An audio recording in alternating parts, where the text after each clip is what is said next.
முயலாமல் தனக்கு என்று பாடுபடாமல் பிறர்க்கு என்று யார் வாழ்கிறார்களோ அவர்கள் தான் உண்மையாகவே இந்த உலகத்தை இன்னமும் வாழ வைத்துக் கொண்டிருக்கிறார்கள். உண்டால் அம்மை இவ்வுலக அப்படின்னு அந்த இலக்கணத்தை அவர் எடுத்து சொல்கிறார். இது நம்முடைய மண்ணில இருக்கிற ஒரு பார்வை. நீங்க வேதங்களிலும் ஸ்மிருதிகளிலும் இன்னும் பல நீதிகள் வட புலத்திலிருந்து நிறைய கருத்துக்கள் உருவாகி வந்தது. அப்புறம் புராணங்கள்லயும் வந்தது. நிறைய நீதிகள், ஒழுக்கங்கள், தர்மங்கள் எல்லாமே பேசப்பட்டது. ஓரளவுக்கு நம்ம கோடிஃபை பண்ணி பார்க்கறதா இருந்தா ஒரு தர்மம் அப்படிங்கறத எந்த வகையில பார்க்கலாம்? 10 வகையாக தர்மங்களை பிரித்து வைத்தார்கள். வியக்தி தர்மம், பரிவாரக தர்மம், சமாஜ தர்மம், ராஷ்டிர தர்மம், மானவ தர்மம், வர்ணாசிரம தர்மம், ஆபத் தர்மம், யுக தர்மம், ஆசிரம தர்மம், ராஜ தர்மம். ஒரு 10 பிரிச்சு வச்சிருக்கிறாங்க ஒரு கேட்டகரி. இதுல எல்லாம் ஒண்ணுக்குள்ள சேர்ந்து ரிப்பீட் ஆகும். இது ஒண்ணுல இருந்து இன்னொன்னு கொஞ்சம் அந்த கிளாசிபிகேஷன் 10% அறுத்து பண்ண முடியாது. ஒன்னோட ஒண்ணு கொஞ்சம் மேவி வரத்தான் செய்யும். ஆனாலும் நம்முடைய பெரியவர்கள் இது மாதிரியான முயற்சி பண்ணிருக்காங்க. இவையெல்லாம் இந்த வியக்தி தர்மம்ங்கிறது பர்சனல் கேரக்டருக்கான ஒரு ஒழுக்க முறைகள். நீ இப்ப திருவள்ளுவர் சொல்றாரு, பொய் சொல்லக்கூடாதுங்கிறாரு, திட்டக்கூடாதுங்கிறாரு, பிறன்மனை விரும்பக்கூடாதுங்கிறாரு, கழிவேறு காமம் இருக்கக்கூடாது. இதெல்லாம் திருவள்ளுவர் நமக்கு வரையறை சொல்றாரு பாருங்க. இது மாதிரி பல ஸ்மிருதிகளிலும் வேதங்களிலும் பல விஷயம் சொல்லப்பட்டிருக்கிறது. இவற்றையெல்லாம் நீ பின்பற்ற வேண்டும், இந்த தர்மங்களை எல்லாம் நீ மீறக்கூடாது அப்படின்னு ஒரு கருத்து. அவைகள் நமக்கு எடுத்து சொல்லப்பட்டிருக்கின்றன. ஃபுல் லிஸ்ட் நான் அப்படியே சொல்ல விரும்பல, சொல்லிட்டு போறேன். நம்முடைய புற உறுப்புகளை அடக்கி ஆடுதல் கம. நம்முடைய புற உறுப்புகள் இருக்கு இல்லையா, அவற்றை எல்லாம் அடக்கி ஆடுறது. அதே மாதிரி கர்மேந்திரியங்கள் மாதிரி ஞானேந்திரியங்களையும் அக உறுப்புகளை அடக்கி ஆடுதல்.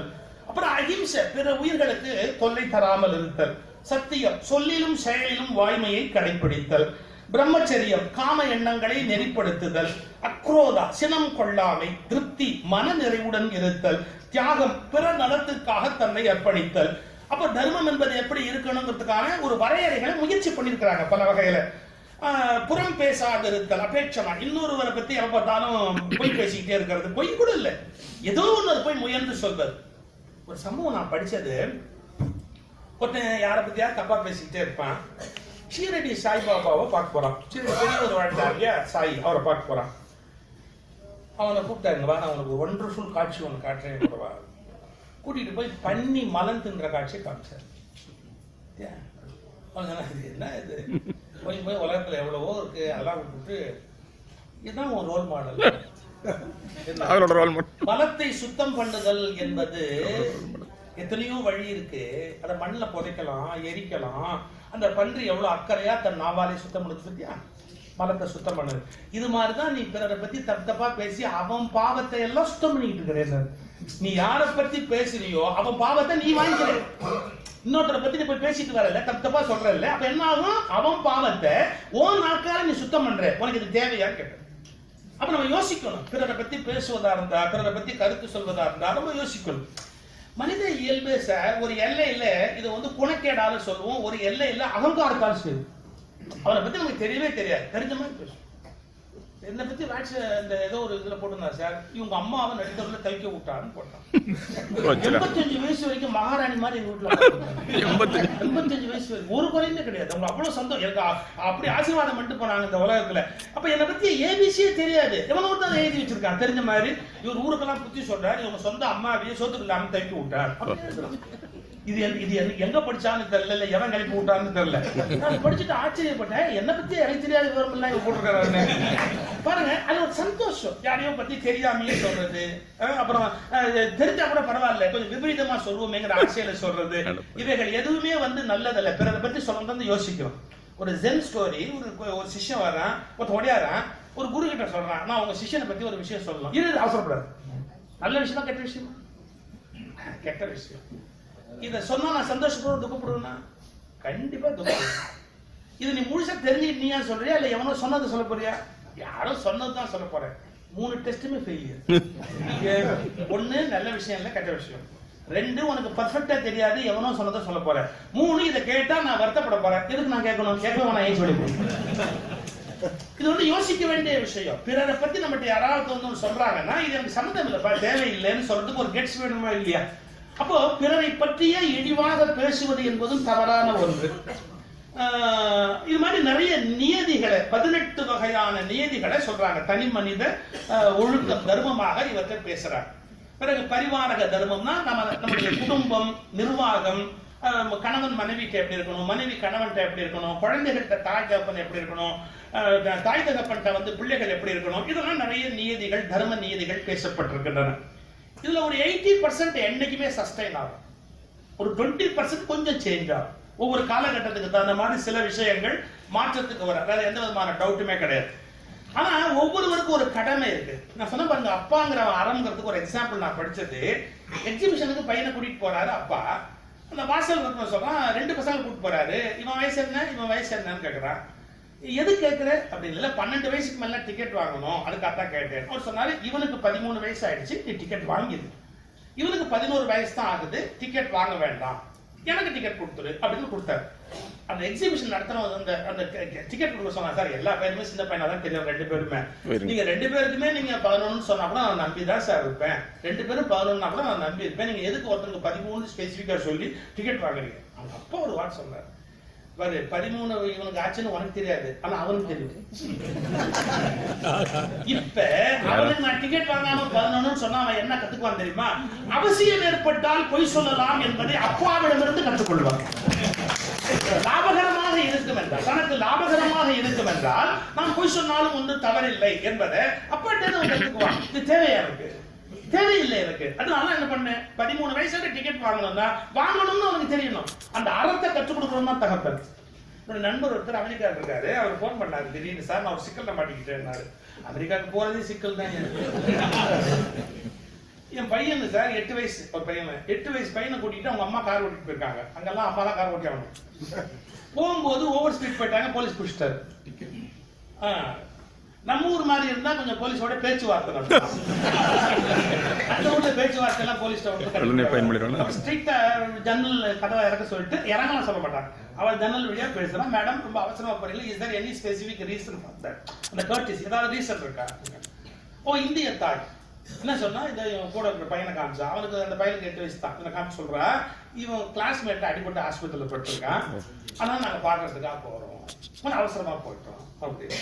போலீஸ்கார் அப்படியா, ரைட் ரைட் ரைட், சரி உங்க ஸ்பீடுக்கு ஏதாவது வேலிட் ரீசன் இருக்கா? சார் உங்க பேர் என்ன? பையனை கேட்டான். நீங்க படிக்கிறீங்க? எல்லாம் கேட்டான். எதுக்கு அவங்க அம்மா அவசரமா போறாங்க? என் ஃப்ரெண்டுக்கு பர்த்டே பார்ட்டி.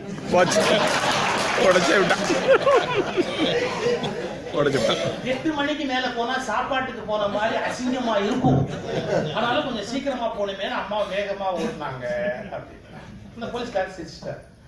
அந்த அம்மாவை பார்த்தாரு, பிள்ளைய பார்த்தாரு, ஒண்ணுமே சொல்லல. ஒரே ஒரு வார்த்தை அந்த அம்மா பண்ணி போட்டார், இவ்வளவு நல்ல பையனுக்கு நீங்க அம்மாவா இருக்கீங்க, அதுக்காகவே நான் உங்களை மன்னிக்கிறேன். நான் இப்போ உங்களுக்கு ஃபைன் போட முடியும், நான் பண்ணல. இவ்வளவு நல்ல பையனோட அம்மாவை நான் எப்படி தண்டிப்பேன்? பண்ணல. இவ்வளவு நல்ல பையன், விலை மதிப்பற்றவன், வேகமா ஓட்டிட்டு போய் கொண்டுடாதீங்க, ஜாக்கிரதையா கொடுத்தாரு. அந்த பையனை கொடுத்து, எவ்வளவு நல்ல பையன், காப்பாத்துங்கம்மா, இங்க ஸ்பீடா ஓட்டிட்டு போய் ஆயிட போகுது அப்படின்ட்டான். அந்த அம்மா எல்லாம் முடிச்சுட்டு வீட்டுக்கு வந்தோம்னா ஹஸ்பண்ட் உருன்னு, நான் தான் பேசுறேன், இங்க திருவாயை வச்சு சும்மா இருக்கிறாரா அப்படி போட்டு கொடுத்துருக்காங்க. அப்பா கேட்டிருக்கிறாரு, என்ன கேட்டிருக்காரு, உன் வாயை திறக்கணுமா? அம்மா தான் சொன்னால, அப்புறம் எதுக்கு நீ பேசுனேன் அப்படின்னு. காலையில பொய் சொல்லாதேன்னு சொல்லி கொடுக்கற, அப்புறம் சாயங்காலம் ஏன் பொய் சொல்லல?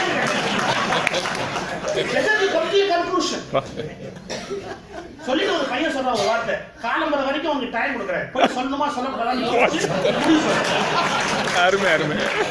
don't confuse me, நீ கன்ஃபியூஸ் ஆகுது, don't confuse me அப்படின்ட்டு ஒரு மாதிரி குறிப்பிட்டார். அவர் எனக்கு போன் அடிக்கிறாரு, நான் என்ன பண்ணேன்? ஏன்னா ராத்திரி 8 மணிக்கு மேல மனைவியை பகிச்சுக்கிறது புத்திசாலித்தனம். ஆனா பையன் இப்ப டேமேஜிங்க, நீ காலம் பண்ணக்குள்ள யோசனை சொல்லிட்டு போயிட்டான். சார் நான் வாட் ஷுட் ஐ டு அப்படின்ட்டு மாடிக்கு போ. பையன் ரூம் கதவை சாத்து பொத்துன்னு கால் விழுந்து சொல். ஏன்னா நான் ஒரு வார்த்தை சொன்னேன், எனக்கு மனசுல இருந்த வார்த்தை, சார் நம்ம அப்பா நல்லவே இல்லைன்ற அபிப்பிராயம் பிள்ளைங்க மனசுல வந்துருச்சுன்னு வச்சுங்க, ஜென்மத்துக்கு மாற்ற முடியாது சார். ஒரு தொகுதியில் தோற்று போன வேட்பாளர் மறுபடியும் அந்த தொகுதியை பெற முடியும். பிள்ளை மரத்தில் சிம்மாசனத்திலிருந்து விழுந்த தந்தை மீண்டும் அந்த சிம்மாசனத்தை வாழ்வில் பெறவே முடியாது. நம்ம பையன் நம்ம அப்பா மோசமான ஆள் நினைச்சிட்டான்னு வச்சுங்க. ஒரு சந்தர்ப்பத்துல போய் சொல்றாரு, நம்ம அப்பா ஏமாத்துறாரு, வாங்கின கடனை வாங்கிட்டு இல்லங்கிறாரு, நல்லவர் இல்ல, போய் சொல்லு அப்படி நினைச்சிட்டோம்னு வச்சுங்க, மீண்டும் அந்த இடத்த பிடிக்க முடியாது நம்மளால. அதனால நீ நேரா போ, நான் தான் தப்பா சொல்லிட்டேன், நீ பண்ணதான் கரெக்ட் அப்படின்னு சொல்லுங்க. அப்ப மறுபடியும் அந்த இடத்துல நீங்க உட்கார முடியும், அப்பாங்கிற ஸ்தானத்துல இருக்க முடியும், காப்பாத்திங்க அப்படி. சார் இதெல்லாம் யோசிக்க வேண்டிய விஷயம். ஒரு அதாவது பரிவாரக தர்மம் சொன்னா குடும்பத்தை எப்படி நடத்தணும், பிள்ளைகளோட ரிலேஷன்ஷிப் எப்படி, மனைவியோட எப்படி, கணவனோட எல்லாம் பெரிய ஆழமான விஷயங்கள். ஆனா இதெல்லாம் நம்ம நூல்கள்ல படிச்சுள்ள. இப்ப திருவள்ளுவர் படிச்சா நமக்கு குடும்பம் எப்படி நடத்தணுங்கிறத சொல்லியிருப்பார். அதை கேட்க மாட்டோங்கிறது வேற விஷயம். ஆனா யோசிக்க வேண்டிய விஷயம். கணவன் மனைவி உறவை திருவள்ளுவர் சொல்றாரு, அவர்கள் நண்பர்களாக இருக்கட்டும். வடந்தையோடு எம்பிடை நட்புங்கிற வார்த்தைக்கு போறாரு. யோசிக்கணுமா இல்லையா? நட்புங்கிற வார்த்தையை ஏன் பயன்படுத்த திருவள்ளுவர் வார்த்தை தெரியாதா? கடைசி வரைக்கும் ஃப்ரெண்ட்ஷிப் இருந்தாதான் காலத்தை ஓட்டணும் இல்லையா? நட்பு அப்படிங்கிற கணவனோட எப்படி இருக்கணும், மனைவியோட இது வேணும்னு சொல்லியிருக்கு. கணவன் மனைவி எப்படி இருக்கணும். நபிகள் பெருமகனார் கூட சொல்றாரு, ஓட்டப்பந்தயத்துல வேணும்னு பின்னால தன்னுடைய மனைவியாருக்கு தோற்று போறாரு. ஏன் அப்படின்னு கேக்குறாங்க. முன்பு எனக்கு இளமையில வேகத்துல ஓடியோட தோக்கடிச்சேன், அது சரியில்லைன்னு இப்ப நினைக்கிறேங்கிறாரு. ஏன்னா அந்த மனைவி இடத்துல தோற்று போறதால என்ன பெருசா கெட்டு போகுது, அவனுக்கு ஒரு மகிழ்ச்சி இருக்கணும் இல்ல. அதனால நான் இப்ப அந்த காரியத்தை சரி பண்றேன் அப்படிங்கிற. பிள்ளை வளர்ப்புல நபிகளுடைய வார்த்தை ஒரு அருமையான வார்த்தை. பேரிச்சம்பழம் தருவதாக பிள்ளைக்கு வாக்களித்தாலும் மறந்து விடாதீர்கள், மீறி விடாதீர்கள், கொடுத்து விடுங்கள். நீ ஒரு வாக்குறுதி கொடுத்துட்டேன்னா அதை மீறவே மீறாத அப்படிங்கிறார். நான் வாங்கி தரேன், பல அப்பா சைக்கிள் வாங்கி தரேன்னு 8 வருஷமா ஓட்டுறான். சைக்கிளே ஓட்டல, இவன் ஓட்டுறான். அப்படியே காலத்துக்கு ஓடிக்கிட்டே இருக்கான். தர்றேன்னா தர்றேன், தரமாட்டேன்னா தரமாட்டேன். ஒரு தகப்பன் எப்படி, அப்பதான் அந்த தகப்பன் ஒரு மரியாதை வரும் பிள்ளைகளுக்கு. இது மாதிரி குடும்ப தர்மங்கள் அவைகளை எல்லாம் எப்படி நடத்தணும் அப்படிங்கிறதுக்கான சில நெறிமுறைகள். இப்படி தனி மனிதனுடைய ஒழுக்கம், ராஜ்யத்தினுடைய ஒழுக்கம். சார் எல்லாத்த விட நாடு பிரதானம்ங்கிற எண்ணம் மக்களுக்கு வரணுமா இல்லையா? இப்ப நம்முடைய சொசைட்டில என்ன பெரிய சிக்கல் அப்படின்னு கேட்டா, நான் ஒரு வீடு கட்டி வச்சிருப்பேன், என்கரேஜ்மெண்ட் முன்னாடி நீட்டி வச்சிருப்பான், அதை இடிக்கணும் அப்படின்னு சொன்னா பயங்கர கோவம். நாங்க 40 வருஷமா அங்க இருக்கிறோம், 40 வருஷமா தப்பு பண்ணிட்டாங்க, தப்பு சரியாயிடுமா? கோவப்படுவாங்க. அதை எப்படி நீங்க அப்படி இடிக்கலாம், இடிக்க கூடாது அப்படின்பா. சரி, ஒரு பப்ளிக் காசுக்காக ஒன்னு அக்யூர் பண்ண வேண்டியிருக்கு அப்படின்னா நம்ம நாட்டுல முடியாது. வேற சீனாவுடைய குரோத்துக்கு என்ன காரணம் அப்படிங்கிற, சீனால கவர்மெண்ட் ஒண்ணு வேணும்னு முடிவு பண்ணிட்டா அவ்வளவுதான், யாரும் ஒண்ணு அடிக்க முடியாது. இந்த இடத்துல பாலம் போகுது அப்படின்ட்டா போகுது, அவ்வளவுதான். எவ்வளவு நடுவுல என் வீடு குறுக்க வருது, அது வேற, அதெல்லாம் அந்த பேச்செல்லாம் கிடையவே கிடையாது, பேசவே முடியாது. பப்ளிக்குக்கா மகாபாரதத்தை எழுதி வச்சாங்க சார். ஒரு கிராமம் ஒரு நாட்டுக்காக இழந்தால் குற்றம் இல்லை, ஒரு வீடு ஒரு கிராமத்துக்காக இழந்தால் குற்றம் இல்லை, ஒரு மனிதனை ஒரு குடும்பத்தின் நன்மைக்காக இழந்தால் குற்றம் இல்லை. வேற வழி கிடையாது. சில விஷயங்களை நம்ம இழக்க வேண்டி வராது, சொந்த சோகம் தான், நான் இல்லைன்னு சொல்லல. ஆனா எல்லாத்த விட சொசைட்டி பெருசு அப்படிங்கிற எண்ணம். நான் வேற ஒரு புத்தகத்துல எழுதியிருந்தேன், பாகிஸ்தான்காரன் இந்தியாவில் ஒரு அரங்கலம் குடிச்சுட்டான்னா எனக்கு கோவம் வருது. எல்லாரும் ஊட்ட தெருவுல கட்டி ஆரம்பிச்சு இந்தியாவில் ஒரு 6 அடி குடிச்சுட்டான். பல பேர் அவன் வீட்டு படி பாருங்க, பிளாட்ஃபாரத்துல இருந்து ஆரம்பிப்பான். பிளாட்ஃபாரம் எல்லாரும் நடக்க வேண்டிய இடமாச்சே, உங்க வீட்டு படியை கட்டலாமா? இல்ல, அதுக்கு சொல்லுவான் கட்சி கொடி வச்சிருக்கிறான், கோயில் வச்சிருக்கிறான், ஏதோ வச்சிருக்கிறான், நான் ஏன் படிய வைக்கப்படாது? அந்நியர்கள் தேசத்தை திருடினால் எப்படி தவறோ அப்படி உன் தேசத்தை நீ திருடினாலும் அது தவறு. இவர்கள் நாடு திருடிகள், நாடு திருடிகள். நம்ம நாட்டு நம்ம திருடலாமா? நம்ம வீடு எங்கேயிருந்து ஆரம்பிக்கணும், அது அந்த வீட்டை ஆரம்பிக்கணும், அது கார்பரேஷன் ப்ராப்பர்ட்டி, அதுல போய் படிய கொண்டு போய் வைப்பான். தவறு. இதெல்லாம் நம்ம மக்கள் உணரவே இல்லை. நம்மை விட நம்முடைய நாடு பெரியது என்ற எண்ணம் வராமல் இந்த நாட்டை வல்லரசாக ஆக்க முடியாது. கேட்கிறாங்க, இந்தியாவை என்னைக்கு வல்லரசு ஆகலாம்? ஒண்ணு கியூல நிக்கணுங்கிற எண்ணத்தை இந்தியர்களுக்கு ஏற்படுத்தாம இந்த நாட்டை வல்லரசாக்க முடியுமா? என்னைக்கு எல்லா இந்தியர்களும் தங்கள் வரிசைப்படி நிற்பதற்கு பழகுகிறார்களோ அன்னைக்கு தான் இந்த தேசத்தை நீங்க வல்லரசாக ஆக்க முடியும். ஏற்பட்டது பிபிசில இருந்து போயிருக்கான். அவன் பிபிசில இருந்து போனவன் அதை அப்படியே போட்டோ பிடிச்சிக்கிட்டே வர்றான். ஒரு குழந்தை சாப்பிடல, அது பாவமா நிக்குது, அதை கூப்பிட்டு இன்டர்வியூ பண்றான் என்ன நடந்ததுன்னு. அந்த பிபிசி நிருபருக்கு மனசு கேட்கல. அவனுக்கு ஒரு பாட்டில் வாட்டர் பாட்டிலும் 2 ஸ்லைஸ் பிரெட்டும் இருக்கு அவனுடைய அந்த இதுல. அதை எடுத்து அந்த பையனை கொடுத்தான், நீ சாப்பிடு, மயக்கம் வர மாதிரி இருக்கு. மயங்கிட்டான் அந்த பையன். ஆக்சுவலா மயங்கி விழுந்துட்டானேன்னு அந்த தண்ணியை கொடுத்துட்டு பிரெட்டை கொடுத்து சாப்பிடுன உடனே அந்த பையன் 1 மினிட் அப்படின்ட்டு இதை எடுத்துக்கிட்டு போய் மொத்த இடத்துல கொடுத்துட்டான். ஏண்டா அப்படின்னா, என் வரிசை வராத வரை எனக்கானதை நான் ஏற்றுக்கொள்ளக்கூடாது, என் வரிசை வராமல் எனக்கானதை நான் ஏற்றுக்கொள்ளக்கூடாது. எவ்வளவு பெரிய விஷயம். இன்னைக்கு எல்லாரும் என்ன நினைக்கிறாங்க, யாரும் எப்படி போத்தாலும் பரவாயில்ல உட்கார்ந்து இதான ஆட்டிடியூட். அப்போ நாட்டுக்கு மக்களுடைய கடமை இருக்கு, அது மாதிரி மக்களுக்கு நாட்டினுடைய கடமை இருக்கு. இவைகளெல்லாம் நம்முடைய புராணங்கள் சொல்லி இருக்கு. ராமாயணம், மகாபாரதம், பெரிய இலக்கியங்கள், தமிழ் இலக்கியங்கள், வேற பல வரலாற்று புத்தகங்கள் எல்லா ரிலிஜன்லயும் இருக்கு, எல்லா இலக்கியங்கள்லயும் இருக்கு. நாட்டுக்கு நம்ம எவ்வளவு கடமைப்பட்டிருக்கிறோம், நாடு நமக்கு எவ்வளவு கடமைப்பட்டிருக்கு, இது மாதிரியான செய்திகளை எல்லாம் தர்மத்தினுடைய அடிப்படையில யோசிக்கிறது. இப்ப இதை தாண்டி இந்த அறங்களை எல்லாம் தெரிந்து வைத்துக் கொள்வது தர்மத்தை செய்வதாக ஆகாது. நோய் நிறைய கேள்விப்படுறோம், நிறைய தெரிஞ்சு வச்சிருக்கிறோம், அது எப்படி தர்மமாகும்? அதை இம்ப்ளிமெண்ட் பண்ணாதான் அது தர்மமாகவே ஒழிய இம்ப்ளிமெண்டேஷன் இல்லைன்னா அது எப்படி தர்மமா இருக்க முடியும்? திருக்குறள்லயே நான் முதல்ல சொன்ன பாருங்க, ஈகை, அதாவது ஒரு கஷ்டம்னா கொடுன்னு சொல்றாரு அப்படின்னு சொன்ன பாத்தீங்களா. ஈகைன்னு எழுதின திருவள்ளுவர் ஒப்புரவறிதல் எதுக்கு ஒரு அதிகாரம் எழுதணும்? என்ன எழுதியிருக்கிறாருல, அப்புறம் ஒப்புரவறிதல்னு ஒரு அதிகாரத்தை ஏன் எழுதணும்? அதுக்கு ஒரு டாக்டர் ஒரு எக்ஸ்பிளேஷன் எழுதியிருந்தாரு, எல்லாரும் மறக்கவே முடியாது. ஈகை என்பது ஃபர்ஸ்ட் எய்டு மாதிரி சார், ஒப்புரவறிதல்ங்கிறது ட்ரீட்மெண்ட் மாதிரி சார். ஃபர்ஸ்ட் எய்டு கொடுத்து ஒரு பேஷண்ட்டை வெளியே அனுப்ப முடியுமா? ஃபர்ஸ்ட் எய்டு உடனே கொடுத்தாகணும், தட் இஸ் ஈகை. கஷ்டப்படுறவங்க கொடுத்துரு. ஆனா ஒப்புரவு அறிதல் அதை சால்வ் பண்றதுக்கு வேண்டிய எல்லா வேலையும் நீ செய்யணும் இல்லையா? அவருடைய கஷ்டத்தை எப்படி நீக்கி வெளியே கொண்டு வரலாம் அப்படிங்கறத நீ செய்யணும். ஒப்புரவு அறிதல், அவருடைய துன்பம் என்ன என்பதை நீ உணர்ந்து அதற்கான தீர்வை அவனுக்கு வழங்குதல் இல்லையா? சோ ஈகை ஃபர்ஸ்ட் எய்டு, ஒப்புரவு அறிதல் ட்ரீட்மெண்ட். இதை செய்தால் மட்டுமே அந்த காரியத்தை நிறைவேற்ற முடியும். அது முழுமையாக அந்த தர்மம் நிறைவேற்றப்படுகிறார். அது என்ன? இம்ப்ளிமெண்டேஷன். நோயிங் மட்டுமே மனுஷனை வளர்த்துறாது. அத லிசனிங், நோயிங் எல்லாத்தையும் தாண்டி நாம் அதை இம்ப்ளிமெண்ட் பண்ணாமல் அந்த தர்மம் எப்படி மேல வர முடியும்? இப்ப இதே திருவள்ளுவர் தான் எழுதுறாரு, நீ கற்க கசடர கற்பவை கற்பின் நிற்க. இந்த நிற்கங்கிறது எவ்வளவு இம்பார்ட்டன்ட். நீ அதுபடி நிக்கலன்னு சொன்னா இவ்வளவு வேஸ்ட் தானே. திருக்குறள் முன்சாமி ஒரு அருமையான பேச்சாளர், நகைச்சுவையா பேசுவாங்க ஐயா அந்த காலத்துல. அவர் ரொம்ப அழகா சொல்வார். ஒரு டாக்டர்கிட்ட போய் ஒருத்த வயிற்று வலி அப்படின்னா, வயிற்று வலி டாக்டர் வயிற்று வலியா உட்காருங்க அப்படின்ட்டு மருந்து எழுதி கொடுத்து ஒரு 3 வேளை சாப்பிட்டுன்னு ஒரு காயத்தை கொடுத்தா காயத்தை திம்பான். அதை கிழிச்சு 3 துண்டு சாப்பிட்டுட்டு வயிற்று வலி போலயே. அது மாதிரி பல பேர் திருக்குறளை மனப்பாடம் பண்றான், தலைவிழா மனப்பாடம் பண்றான், ஒரு திருக்குறளையும் வாழ்க்கையில இம்ப்ளிமெண்டே பண்ண மாட்டேங்கிறான். நோய் எப்படா போகும்? சோ நம்முடைய சொசைட்டிலேருந்து அந்த நோய் போகும்னா தர்மங்களை எல்லாம் நடைமுறைக்கு நம்ம கொண்டு வரணுமா இல்லையா? அதை இம்ப்ளிமெண்ட் பண்ணாதானே கொண்டு வர முடியும். அதே மாதிரி இந்த குடும்ப தர்மங்களை எல்லாம் விளக்கி சொல்றதுக்கு மகாபாரத காலத்திலிருந்து ஒவ்வொரு காலகட்டத்தில் குடும்பங்கள் எப்படி மாறும், என்னென்ன மாதிரி மக்களுடைய ஆசைகள் ஏற்பட்டு குடும்ப தர்மம் செதஞ்சு போகும் அப்படிங்கறத ஒரு பகுதியில விளக்கி சொல்லுகிறார் மகாபாரதத்துல. 2 வரி எனக்கு மகாபாரதம் படிச்சு பேசின காலத்துல ரொம்ப என்ன பாதிச்ச வரி. கன்றுக்குட்டிகளின் மடியிலிருந்து தாய் பால் குடிக்கும். ஒரு கலிகாலத்துல என்ன நடக்கும் அப்படிங்கறத ஒரு உதாரணம் எழுதுறார். கன்றுக்குட்டியின் மடியிலிருந்து தாய் பசு பால் குடிக்கும். அடுத்த வார்த்தை சொன்னார் என்ன? கிணற்றிலிருந்து தண்ணீர் இறைத்து குளத்திற்கு விடப்படும்.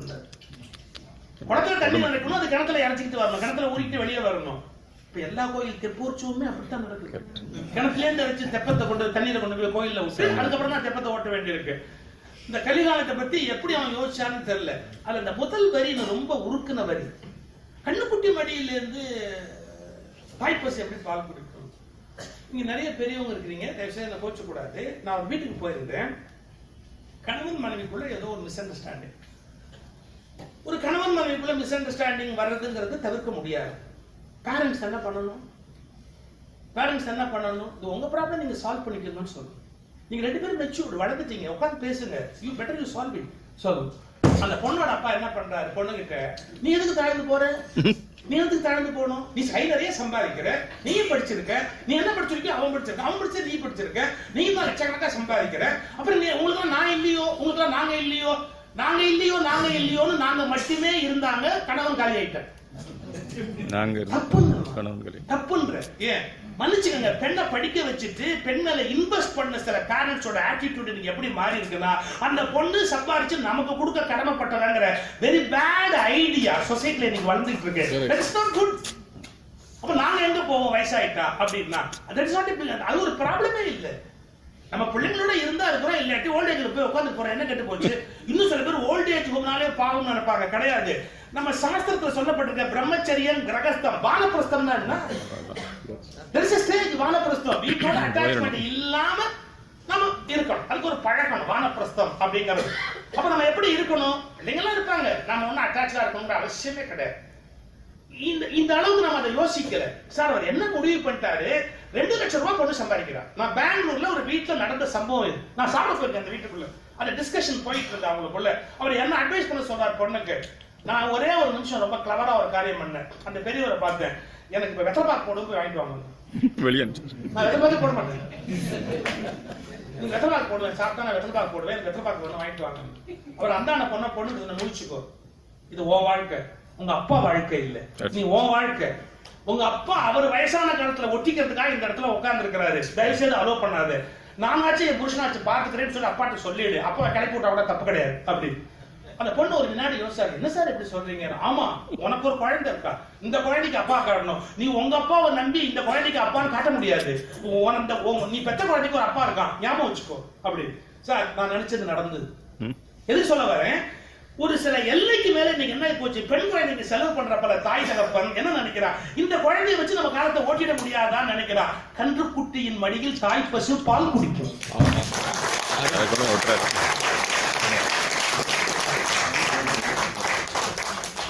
எவ்வளவு கொடுமை இது சார். நம்ம குழந்தைங்க செய்யக்கூடாதுன்ற எண்ணத்துல நான் பேசல, அவ்வளவு குருடாவோ குருவியாவோ நான் பேசல. அவங்க செய்யணுங்கிற எதிர்பார்ப்புக்காகவே நாம சில காரியம் பண்ணக்கூடாது. அவங்களா மெக்னானிமஸா ஏதாவது செஞ்சா செய்யறாங்க, செய்ய போறாங்க, அதை பத்தி எனக்கு பரவாயில்ல, நம்ம இருக்கிற வரைக்கும் இருந்து போறோம், அப்படிதான் தாட் இருக்கணும். சரி, எது சொல்ல இது ஒரு அதே மாதிரி கிணத்துல நீங்க தண்ணி எப்படி ஊர்ல குளத்துல இருந்து தண்ணி விழும், அதனால கிணத்துல வந்து ரொம்ப கிணத்துல இருந்து இறச்சி கொண்டு போய் குளத்துல விட்டுட்டு இருக்க முடியுமா? எவ்வளவு தவறான காரியம் அது, அது ரொப்பறதுக்காக.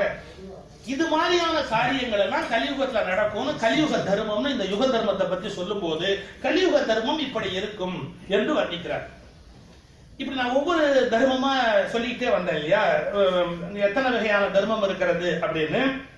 யுக தர்மம், ஆபத் தர்மம். ஆபத் தர்மம்ங்கிறது எல்லா தர்மங்களையும் கூட விலக்கிட்டு காப்பாற்றுறதுக்கு பயன்படுத்த வேண்டிய விஷயம்.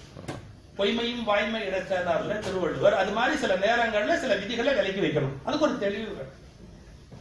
என்னுடைய நண்பர் சண்முக வெள்ளு பேரு, திருவாரூர் ஸ்கூல்ல வேலை பார்த்தாரு.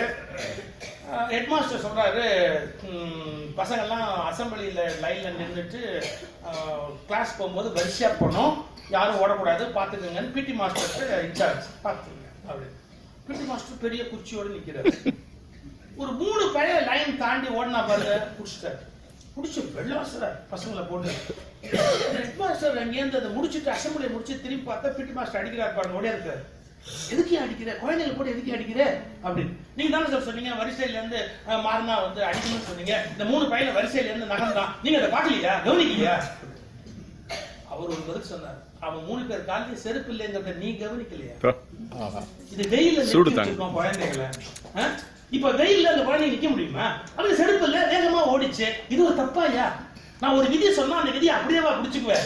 குழந்தைங்க காலில் செருப்பே இல்லையா, குழந்தைகள் கால் சுடும்னு யோசிச்சுக்க வேண்டாமா? நம்ம எதை எப்படி திங்க் பண்ணணுங்கிறதுக்கு ஒரு அடையாளம். சில பேர் சார் வெறும் விதிகளை பிடிச்சுக்கிட்டு வரட்டுத்தனமா தொங்குவாங்களே ஒழிய விதிகள் எந்த நோக்கத்துக்கு ஏற்படுத்தப்பட்டவை என்பதை பற்றி கவலைப்படும். விதி எந்த நோக்கத்துக்காக உண்டாக்கப்பட்டது அதை பத்தி நம்ம யோசிக்கணுமா இல்லையா? எல்லா விதிகளுமே ஒரு சில சந்தர்ப்பம் வருகிற போது தவிர்க்கப்படணும். நான் ஒரு இன்சிடென்ட் படிச்சேன். 1890 தாய்லாந்து நாட்டு மகாராணி குளிக்க போனவ தண்ணியில முங்கிக்கிட்டே இருக்கிறாளாம், யாருமே காப்பாத்தலையா. ஏன்னா காப்பாற்றலாம், மகாராணியை தொடக்கூடாதுன்னு செத்து போகும்போது கூட தொடக்கூடாது, யாருமே தொடக்கூடாது. காவலெல்லாம் நின்று அப்படியே பார்த்துக்கிட்டே இருந்தானா, என்ன மகாராணியை யாருமே தொடக்கூடாது அப்படின்னு தண்ணியில ஊழி செத்து போயிட்டாரு, மூழ்கிட்டாரு. எல்லா தர்மத்துக்குமே ஒரு அவசியம் ஏற்படுற போது ஒரு விதி விலக்குனா அந்த விதி விலக்கு கொடுக்கறதுக்கு தயாரா இருக்கணும். சார் ரூல்ஸை நாம ஏற்படுத்தினதுக்காக அப்ப அந்த ரூல்ஸை எங்க தளர்த்தணுமோ அங்க தளர்த்தத்துக்கு தெரியும். அதுக்காக எல்லா ரூல்ஸையும் சௌரியத்துக்கு தளர்த்துங்கன்னு நான் சொல்லல, அவசியம் சொல்லுங்க. இந்த இடத்துல இதை இம்ப்ளிமெண்ட் பண்றோம், இந்த நோக்கமே இந்த பர்பஸுக்காக, அப்ப நாம இதை ஏன் மாற்றக்கூடாது? இந்த தாட் வந்து அவசியம். அது ஒரு லீடர்ஷிப் குவாலிட்டி. சின்ன மாற்றம். ஒரு சூஃபி ஞானியை பத்தி நான் படிச்சேன். அவர் வந்து அன்னைக்கு அவர் வந்து ஹஜ் போறாரு. ஹஜ் போகும்போது விரதம் இருக்கணும்னு முடிவு பண்றாரு. ஒரு செருப்பு தைக்கிற ஏழை சாப்பிட கொடுத்தார். பெரிய விருந்து பண்ணிட்டான், எங்கேயும் கஷ்டப்பட்டு வாங்கி விருந்து பண்றான். உட்காந்து சாப்பிட்டாரு ஒரு வருஷம். கூட வந்தவங்களாம் கேட்டா நீங்க இன்னைக்கு சாப்பிடலாம் விருந்தெல்லாம் சாப்பிடக்கூடாது எளிமையா இருக்கும்னு நினைச்சீங்க. அவர் சொன்னாரு, இப்ப வேண்டாம்னு சொல்லி அவனை நான் காயப்படுத்தினா அவன் அடைக்கியோட வேதனை தாங்க முடியாதுடா. இதே விரதத்தை ஒரு நாள் எக்ஸ்டெண்ட் பண்ணி பின்னாடி இருக்க முடியாது. நம்ம போறோம் ஆச்சு, ஒரு நாள் திரும்பி வரும்போது இன்னொரு நாள் விரதம் இருக்க முடியாது. அவனை காயப்படுத்துவதை விட சாப்பிடுறது எவ்வளவோ மேலானது. ஸோ எங்க எக்ஸெப்ஷன் கொடுக்கணும், எங்க எக்ஸம்ட் பண்ணணும் அப்படிங்கிற ஐடியா ஒவ்வொரு விதிக்கும் பின்னால நம்ம யோசிக்கணும். நான் எல்லா தர்மங்களையும் எடுத்துக்கிட்டு மொத்தமா ஒரே நாள்ல அனலைஸ் பண்ண முடியும் அப்படின்னு தோணல. இப்ப நம்ம நாட்டுல வெரி கான்ட்ரவர்ஷியலான விஷயம் என்னன்னா வர்ணாசிரம தர்மம். இதை படைச்ச காலத்துல வர்ணாசிரம தர்மத்தை இம்ப்ளிமெண்ட் பண்ணும்போதே சொசைட்டில ஏதாவது ஒரு கொடுமை வேணும்னு பிளான் பண்ணி பண்ணாங்களா, இல்ல அது உருவாகி நடுக்காலத்துல அப்படி ஆச்சா, இது வந்து டோட்டலி சஸ்டைனபிளா, என்னைக்குமே அந்த அந்த கான்செப்ட் நிக்குமா, நிறைய இஷ்யூஸ் இருக்கு. நான் எல்லாத்தையும் இந்த ஒரே நாள்ல பேச விரும்பல. என்னுடைய செய்யும் தொழிலே தெய்வம்ங்கிற புத்தகத்துல கொஞ்சம் எழுதியிருந்தேன், எது தர்மம்ங்கிற புத்தகத்திலையும் கொஞ்சம் எழுதியிருந்தேன். தோற்றத்துல ஸ்பெஷலைசேஷனுக்காக ஒரு ஈஸி அப்படின்னு நினைச்சாங்க. ஸ்பெஷலைசேஷன், இவங்க இந்த காரியத்தை பண்ணா ஈஸி, இவங்க இந்த காரியத்தை பண்ணா ஈஸி, அவங்கவுங்க அதிலேயே தொடர்ந்து பண்ணிக்கிட்டே இருந்தா அது ஈஸியா போயிடும். ஸ்பெஷலைசேஷன் ஏன் குலவிச்சை கல்லாமல் பாகம் படும். இப்ப கடைசியா ஜெனட்டிக் தியரியிலே ஒத்துக்கிட்டான். 7 பரம்பரையில 7 தடவை 7 விஷயம் ஒரே விஷயம் 7 பரம்பரைக்கு ஒரே மாதிரி செய்யப்பட்டால் 8வது தலைமுறை வருகிற போது யாருமே சொல்லிக் கொடுக்க வேண்டிய அவசியம் கிடையாது. ஏன்னா அது அவனுக்குள்ள அப்படியே போய் போய் போய் போய் அது ஜீன்ல ரெஜிஸ்டர் ஆயிடும். சோ ரொம்ப ஈஸியா அப்படியே அடுத்த அந்த தலைமுறைக்கு ஈஸியா வரும். இத கணக்கு பண்ணி ஒரு காலத்துல கொண்டு வந்திருக்கலாம். நான் இப்ப அதை நியாயப்படுத்த மாட்டேன். இப்ப இருக்கிற நிலையில என்னுடைய மனசு அதை நியாயப்படுத்தல. That is different. ஆனா இதை உருவாக்குற காலத்திலேயே ஒரு வஞ்சனை இருக்குமோ அப்படின்னு நான் நினைக்க தயாரா இல்லை. உருவாக்குன போது ஏதோ ஒரு சொசைட்டியோட இம்ப்ரூவ்மெண்ட்டுக்காக அதை உருவாக்கி இருக்கலாம். பட் இந்த நூற்றாண்டு வர்ணாசிரம தர்மத்தை இன்டரப்ட் பண்றவங்க கொஞ்சம் மாத்திப்படும். இந்த நூற்றாண்டுக்குன்னு சில அணுகுமுறை இருக்கு, சில கோட்பாடு இருக்கு. அதை நான் பாரதி எவ்வளவு அழகா எழுதுனான். என்ன வேதம் புதுமை செய்யு எழுதுனான், வேதம் புதிது செய்யு எழுதல. There's a vast difference. வேதம் புதிது செய்யினா புதுசா ஒரு வேதம் பண்ணுன்னு அர்த்தம். வேதம் புதுமை செய்யினா இருக்கிற வேதத்தை அழகா புதுமை பண்ணுன்னு அர்த்தம். எப்படி புதுமை பண்ண முடியும்? இன்டர்பிரேஷன். பை இன்டர்பிரேஷன் நீங்க நிறைய உலகத்துல நிறைய லா கோர்ட்ல போய் கீழ்கோர்ட்ல தோக்குது, மேற்கோர்ட்ல ஜெயிக்குதா, எப்படி ஜெயிக்குது? அந்த லாவை இன்ட்ரோட் பண்றவன் சரியா இன்ட்ரோட் பண்ணணும், பண்ணிட்டா அது மாறி போயிடும். ஒரு முல்லா கதை சொல்லுவாங்க, அழகான கதை. அதாவது ஒரு அப்பா சொத்து எழுதி வச்சாரு, 2 பசங்க. 2 பசங்கள்ல வந்து ஒருத்தன் கொஞ்சம் அப்பாவோட ஒத்து போல ஒரு மாதிரி முரடா இருந்தா, ஒரு பையன் அப்பாவுக்கு அப்பாவோட அட்ஜஸ்ட் பண்ணி போயிட்டான். ஒரு சொத்தை எழுதும் போது என்ன பண்ணிட்டாரு, இருந்தாலும் அந்த வீட்டு விட்டு ஓடி போன பையனுக்கு ஏதாவது செய்யணுமேனு என் பெரிய பையன் பார்த்து அவனுக்கு என்ன பிரியமோ அதை அவனுக்கு கொடுத்தா போறோம் அப்படி சொத்தை யோசிச்சுக்கிட்டாரு. பையன் பார்த்து குடிச்சா கொடுத்தா போதும் அப்படி. அவன் ஒண்ணுமே கொடுக்கல. அவனுக்கு ஒரு பாழடைந்த ஒரு வீடு கொடுத்தான், விளையாத வயலை கொடுத்தான். அவன் போய் முன்னாடி சொல்லி அழுவுற அது மாதிரி பண்ணிட்டாரு. சபையை கூட்டலாம் நான் பார்த்துக்கல. அவர் ஒரு கேள்வி கேட்டாரு, இப்ப நீ என்னென்ன வச்சிருக்கேன்னு கேட்டாரு. வீடு, நிலம், தோட்டம், இதெல்லாம் உனக்கு பிடிச்சிருக்கா பிடிக்கலையா? அதான் பிடிச்சுதானே வச்சிருக்கேன், விரும்புறதெல்லாம் கொடுத்துடுது. பெரிய பையன் பார்த்து அவன் விரும்புறதை கொடுத்தா போதும் தான் போட்டிருக்கிறாரு. விரும்புறதாக இந்த விரும்புறதெல்லாம் மரியாதையா நீ விரும்பலன்னு சொல்லிட்டு தச்சிருக்கலாம். விரும்புறேன்னு சொல்றதால இந்த விரும்புறேங்கிற வரியை குடிச்சுக்கிட்டு மாத்துற நாயர் சொல்ற வேலையே அதானே. சின்ன கிளாஸுக்குள்ள புகுந்து மொத்த பில்டிங்கை கவுத்துற வேண்டியது தானே டோட்டலா. அது சின்ன இன்டர்பிரேஷன், அதுக்குள்ள புகுந்து வெளியே வர. இப்ப எப்படி எடுத்துக்கிறோம் அப்படின்னு கேட்டீங்கன்னா, இந்த காலகட்டத்தில் அதை எப்படி எடுத்துக்கொள்ளணும்னு கேட்டா, எல்லா துறையிலுமே ஒரு மனுஷன் 4 வர்ணத்திலையும் பூந்துதான் வெளியே வரணும். இப்ப நான் சொற்பொழிவாளதான் என்னுடைய வாழ்க்கையை தொடங்கின காலத்துல வாரியாரு, பேராசிரியர் ஆசாஞா, பேராசிரியர் ராதாகிருஷ்ணன் எல்லாருக்கும் போட்டி தூக்கியிருக்கேன். சந்தோஷமா போட்டி தூக்கியிருக்கேன். எனக்கு ஒன்றும் பெரிய வருத்தமே கிடையாது. இப்ப அப்படின்னா ஆசாங்க மேடம் நான் நீ வந்தவாசியில பேச போறேன் வரியா அப்படிம்பாரு. பெரிய வாய்ப்பு. அவர் பேச்ச 2 மணி நேரம் கேட்டோம்னா நமக்கு 10 புத்தகம் படிச்ச அறிவு கிடைக்கும். அவர் கூட பஸ்ல போவோம், பஸ்ல வருவோம். அதுக்காக பேச்சாளெல்லாம் பஸ்ல தான் போகணும், கார்ல போற யோகியதே கிடையாது பேச்சாளு. அப்ப அவரோட போவோம். எனக்கு ஒரு நல்ல ஞாபகம், கீவாஜா வந்தவாசிக்கு பேச போறாரு. முடிச்சுட்டு ராத்திரி விடிய காலம் 4 மணிக்கு ஃபர்ஸ்ட் பஸ். 4 மணிக்கு ஃபர்ஸ்ட் பஸ்ல ஏறி உட்காடுறோம். அது வந்து மார்கழி மாசம், குளிர். நான் கீவாஜா தோல்லையே தூங்கிட்டேன். எவ்வளவு பெரிய மனுஷனா நமக்கு தான் என்ன தோல் வசதியா இருந்தா அது மாதிரி நானே சாணி தூங்கிட்டேன். அவரு இது என்ன மாசம்? டிசம்பர்னு, மார்கழி. சரி பாப்பா அதுக்கு என்ன அப்படின்னு கொஞ்சம் தூங்க விடுங்களேன். இப்ப என்ன அப்படின்னா, இன்னைக்கு திருப்பாவை என்ன பாசுறோம் அப்படின்னா, ஞாபகம் இல்லப்பா அப்படின்னு. ஒரு பாசுர திருப்பா பாசுரத்தை எடுத்து நான் சொல்றேன், நீ கேட்டுக்கன்னு. என் ஒரு மனுஷனுக்காக வந்தவாசில இருந்து மெட்ராஸ் வரைக்கும் ஒரு பாசுரத்தை கீவாஜா விளக்கம் சொல்லிட்டே வந்தேன். நான் பொட்டுத்துக்கு என்ன தப்பு? நான் அவர் கூட தான் போறேன். அவர் எனக்கு வந்து மீட்டிங் இல்லை, அவருக்கு மீட்டிங். நான் கூட போயிருக்கேன். இதுல இன்னொரு மறக்கவே முடியாது. பொட்டி நான் முட்டாள்தனமா தூக்கி வாரியாட்ட திட்டு வாங்கிட்டேன். அது வேறையா?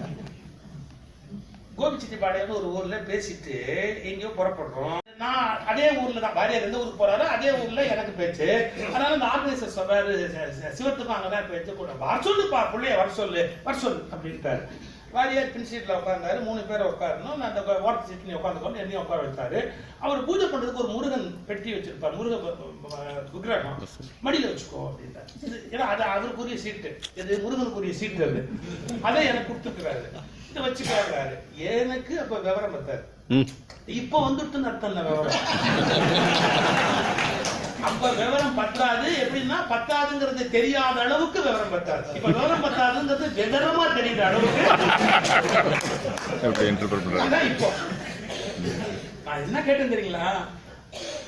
இந்த டிக்கில வச்சா என்ன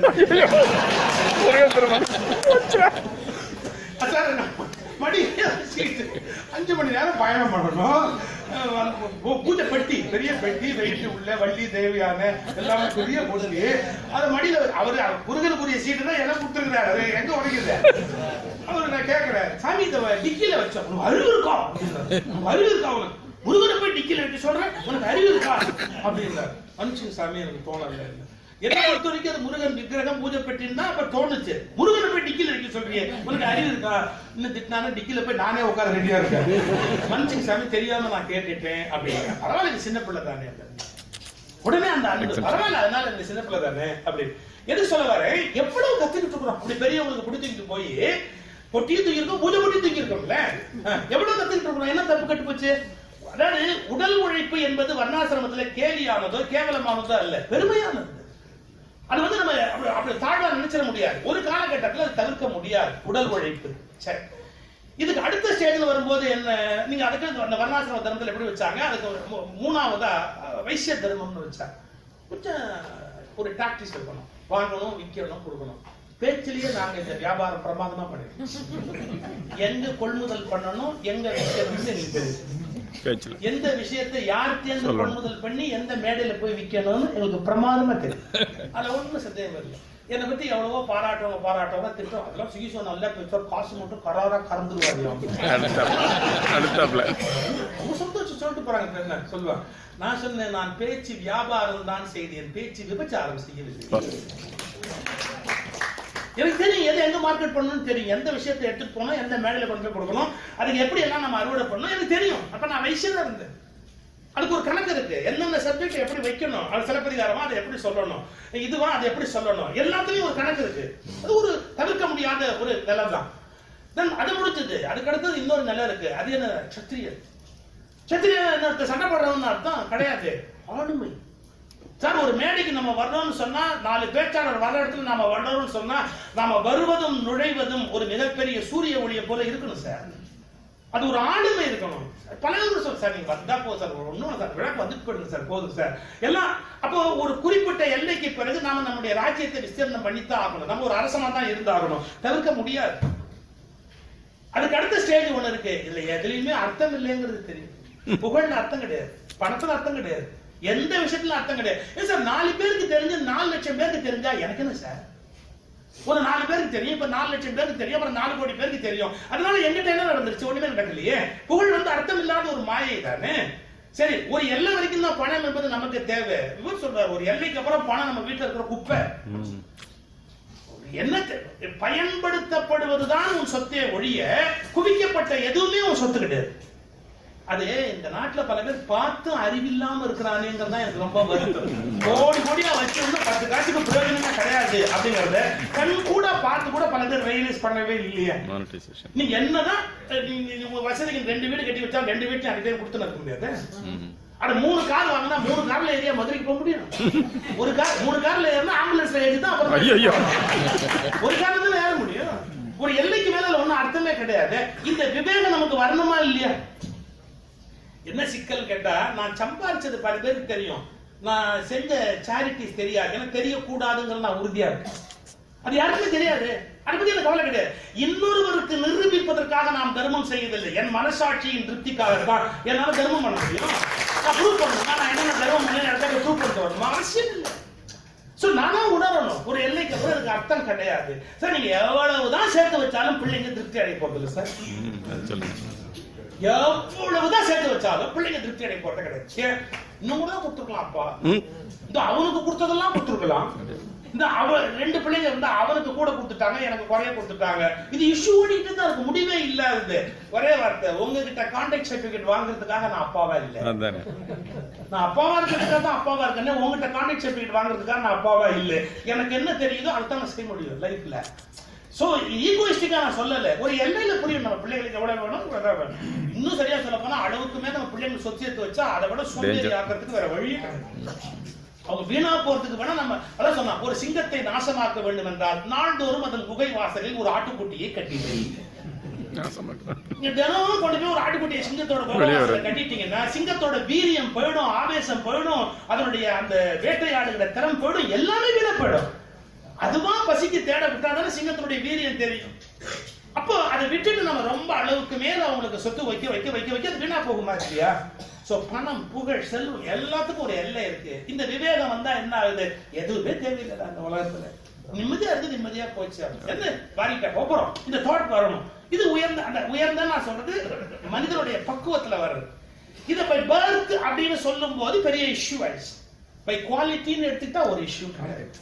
பை குவாலிட்டி யார் வேணாலும் எந்த இடத்துல வேணாலும் பிரவேசிக்க முடியும். வாழ்வியல்ல ஒரு உயர்ந்த நிலைக்கு போகலாம். உயர்ந்த நான் சொல்றது எந்த வகையில் ஸ்பெஷல் அல்ல, இந்த உலக தேவைகள்லாம் தேவையில்லை என்ற எண்ணத்துல இருக்கணும். நான் இந்த புத்தகத்துல இருக்கேன், பிராமண தர்மம் என்று பேசப்பட்டதுக்கு ஒரு எக்ஸாம்பிள் சொல்லணும்னு சொன்னா ஒரு எக்ஸாம்பிள் கும்பன் தாஸ்னு ஒருத்தர் இருந்தார். கும்பன் தாஸ் ரொம்ப சிறந்த மனிதன் கேள்விப்பட்டு ராஜா மான்சிங், அக்பர் கூட இருந்த ராஜா மான்சிங் அவரை பார்க்கணும்னு போறார். ராஜா மான்சிங் போன போது அவர் என்ன பண்றாரு, வீட்டுல குளிச்சுட்டு நெத்திக்கிட்டுக்கணும். அவர் தன்னுடைய மகள்கிட்ட சொல்றாரு, அம்மா என்னுடைய மனையை எடுத்து போடு, என்னுடைய கண்ணாடி எடுத்து வை, நான் நெத்திக்கிட்டுக்கணும் அப்படின்னு.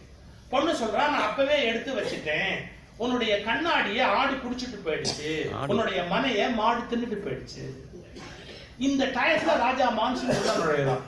அவனுக்கு புரியல, கண்ணாடியை எப்படி ஆடு மனையை எப்படி மாடு திங்கும்ட்டு கும்பன் தாஸ்ட கேட்டான், என்ன நடந்ததுன்னு கேட்டாங்க. என்கிட்ட கண்ணாடி கிடையாது, ஒரு பாத்திரத்துல தண்ணி கொண்டாந்து வைப்பா, அதை பார்த்துட்டு நிறுத்திக்கிட்டு இதை வச்சிருக்கிற திண்ணையில ஆடு குடிச்சு, அதுதான் உன் கண்ணாடிய ஆடு குடிச்சு. உன் மனைய மாடு தின்னுடுதுன்னா மனை ஒண்ணு கிடையாது, ரெண்டு வைக்க பெரிய கொண்டாந்து போடுவா, வைக்க மேல ஏறி உட்காந்துக்குவாரு அவரு, அது இருக்கு மனை, அதை மாடு தின்னுடுச்சு. இதான் உன் மனைய மாடு தின்னுடுத்து, கண்ணாடியை வந்து ஆடு குடிச்சு விடுத்து அப்படின்னா மனுஷன் அடிப்பிட்டாரு. ஒரு கண்ணாடி கூட உங்க வீட்டுல இல்லையா? நான் இன்னைக்கே கோல்டன் ஃப்ரேம் போட்டு ஒரு கண்ணாடி உங்களுக்கு அனுப்புறேன்.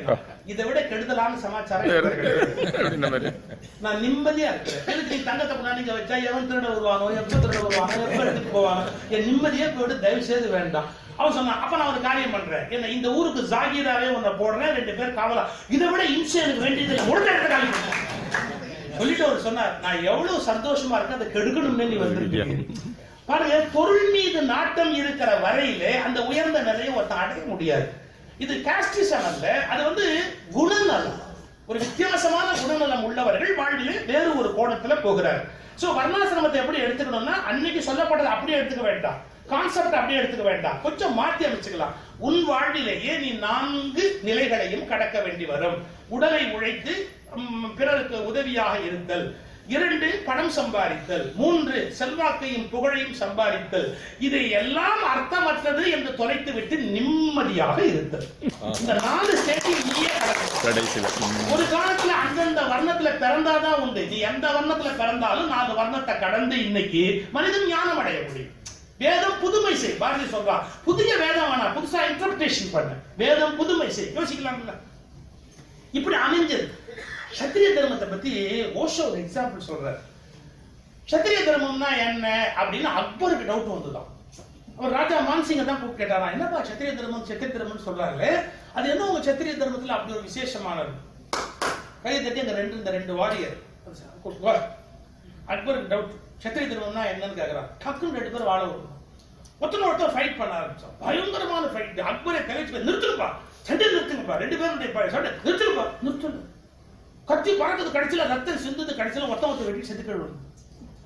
என்ன மான்சிங், என்ன இது அநியாயம். சத்திரியன் கத்தியை உருவினால் இன்னொருவன் சாக வேண்டும் என்றால் அவன் சாக வேண்டும். இது சத்திரிய தர்மம். நீ ஏன் கேட்டுட்ட? சத்திரிய தர்மம் என்னன்னு கேட்டுட்டியே, நாங்க டெமான்ஸ்ட்ரேட் பண்ணோம்ல, நீ சொன்ன உள்ள வைக்க முடியுமா கத்திய மறுபடியும்? வாய்ப்பே கிடையாது. எங்களுக்கு ரத்தம் தான், சண்டை தான், முடிவு தான், அது யாரா அண்ணா தான், நாங்க செஞ்சுதான். இது கொஞ்சம் ஆழமா யோசிச்சீங்கன்னா இன்னைக்கு ஒரு மிலிட்டரி போலீஸ் இதுல எல்லாம் ஏங்கிற கொஸ்டின் கேட்க முடியாது.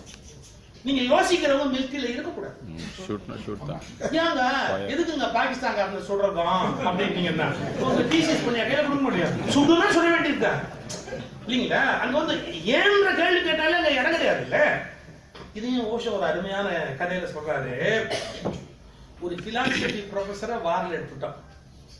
உங்களுக்கு இந்த 2ஆம் உலக யுத்தம் நடந்த போது எவன் வேலைக்கு பார்த்துக்கிட்டு இருந்தாலும் வாருக்கு வரணும் எடுத்துட்டேன்.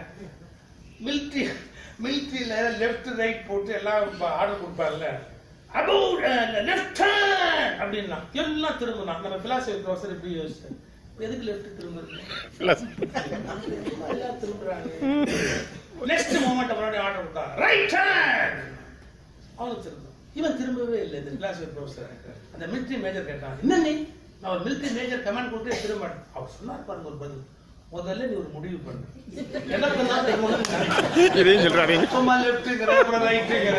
ஒரு முடிவு பண்ணு, அப்புறம் அபவுட் ஒரு ஐடியா இல்லாம நீ பாட்டுக்கு இருந்தா நீங்க முதல்ல சமயக்கட்டுக்கு போகணும்.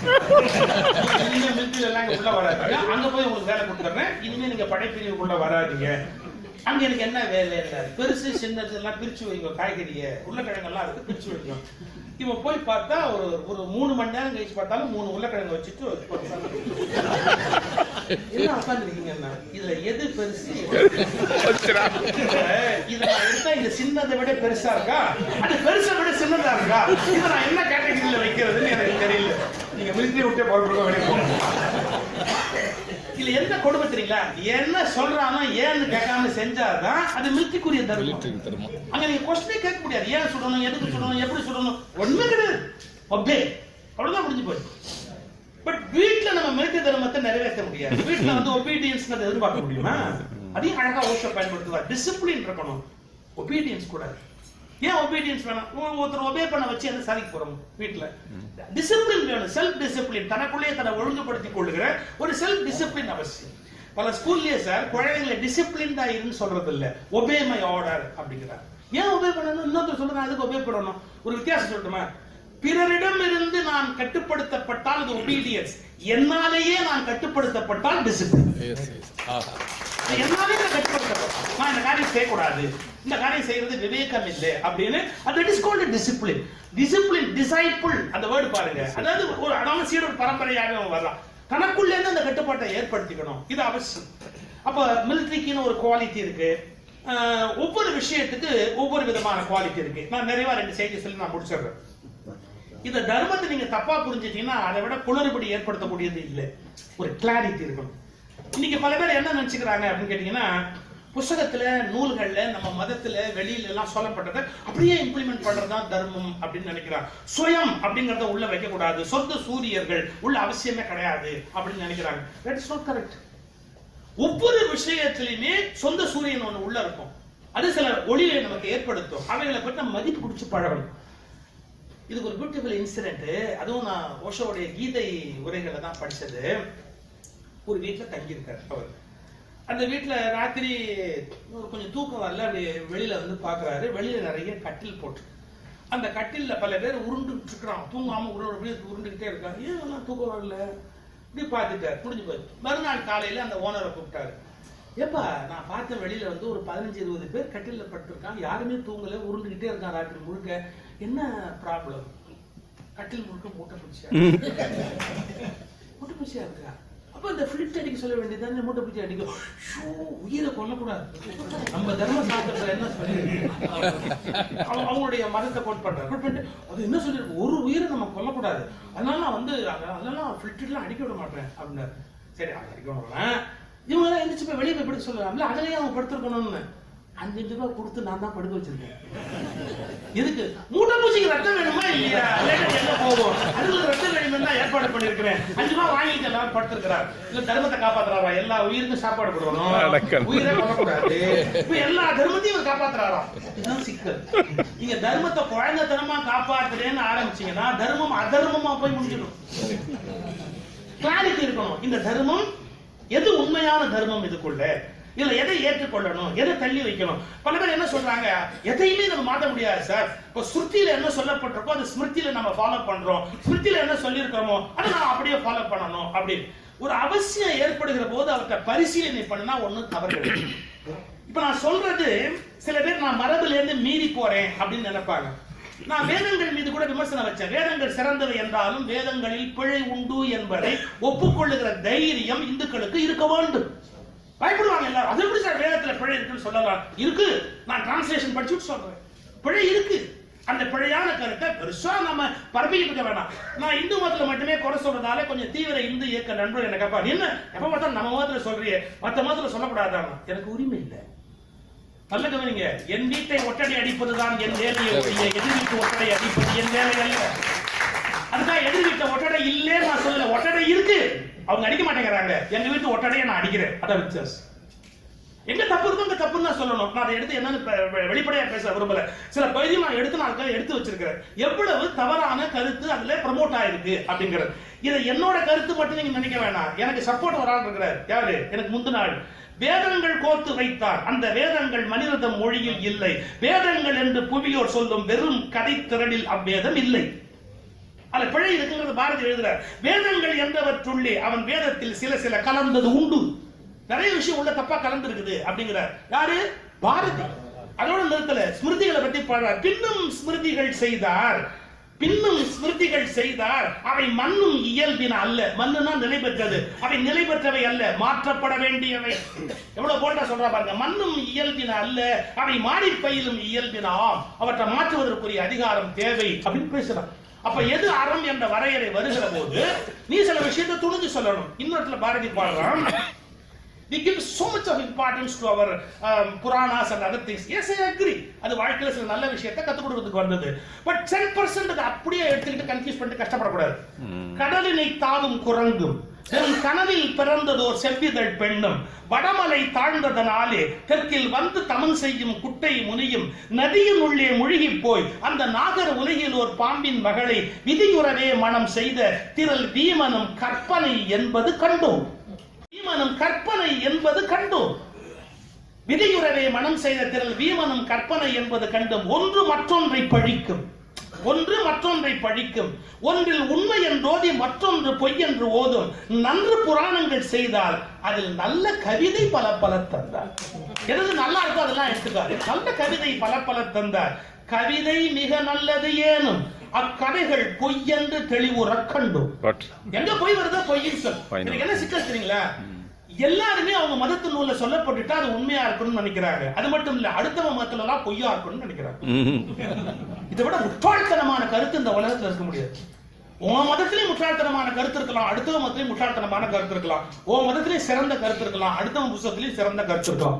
இந்த கிளாரிட்டி இன்னைக்கு சமூகத்துக்கு தேவை. என் புத்தகத்துல போட்டிருக்கிறதாலேயே இது வஸ்தி, எங்க மதத்துல சொல்லப்பட்டதாலேயே இது உண்மை அப்படின்னா கிடையாது. எல்லா காலத்திலும் பிழையான கருத்துக்களும் உள்ள கலந்துதான் வரும். அது உலகத்தினுடைய இயற்கை. அது எது உண்மையான தர்மம்னு பார்க்கக்கூடிய விவேகம் எது? யாமையா கண்டவற்று எப்பொருள் யார் யாருவாய் கேட்பினும் அப்பொருள் மெய்ப்பொருள் காண்பது அறிவு. அத நம்முடைய நீங்க யோசிப்பீங்க, நமக்கு என்ன தகுதி இருக்கு, நாம எப்படி அதெல்லாம் உரசி பார்க்கலாம்? ஒரு தகுதியும் வேணாம். ஒரு உண்மையை சொல்லுவதற்கு எந்த தகுதியும் வேணாம். மற்றதுக்கெல்லாம் நிறைய தகுதி வேணும். சத்தியத்தை பிரகடனப்படுத்துறதுக்கு எந்த தகுதியும் வேணும். எது ஏத்துக்க முடியுமோ ஏத்துக்கிறோம், எது ஏத்துக்க முடியாதோ அதை ஏத்து.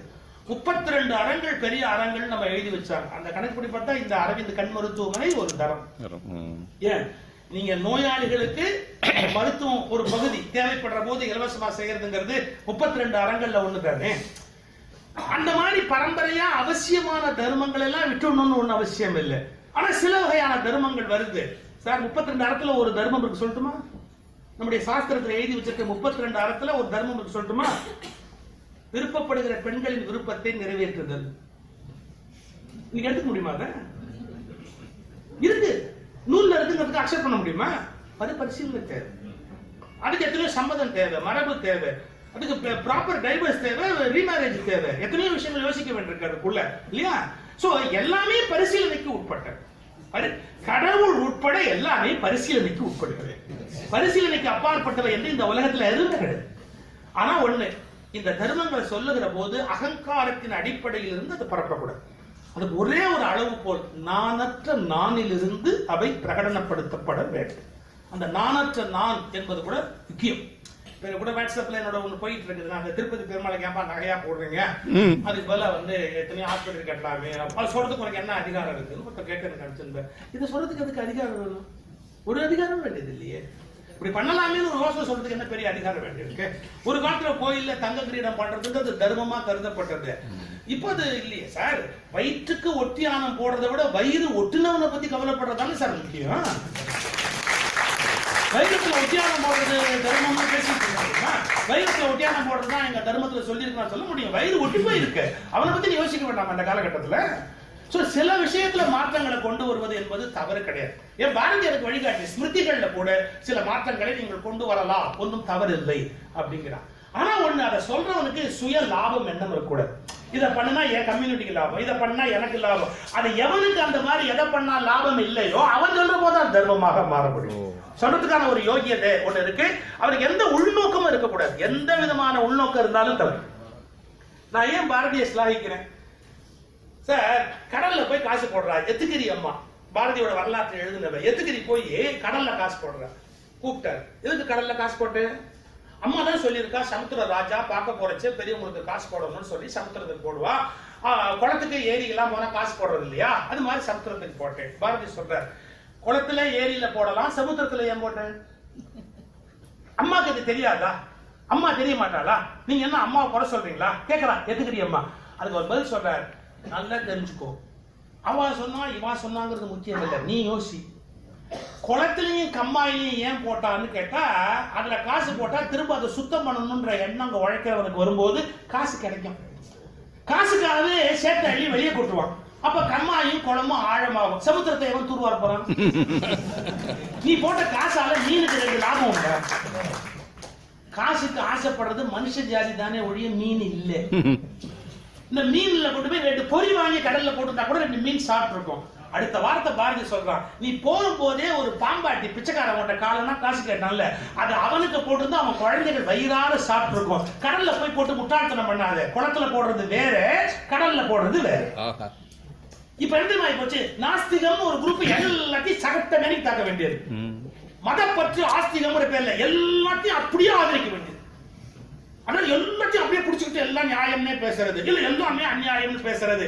யாருமே சொந்த புத்தியில பேச மாட்டேங்கிறாங்க சார். யாருமே சொந்த புத்தியில பேச மாட்டேங்கிறாங்க சார். இரவல் புத்தியில பேசுறாங்க. ஒண்ணு எல்லாமே சரி இல்ல எல்லாமே தப்பு. எப்படி இருக்க முடியும்?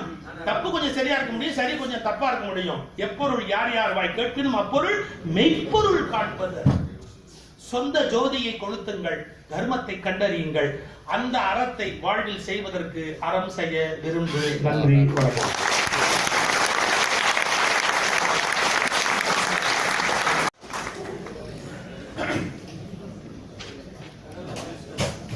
நிகழ்ச்சி சரியாக 8:30 மணிக்கு முடிச்சு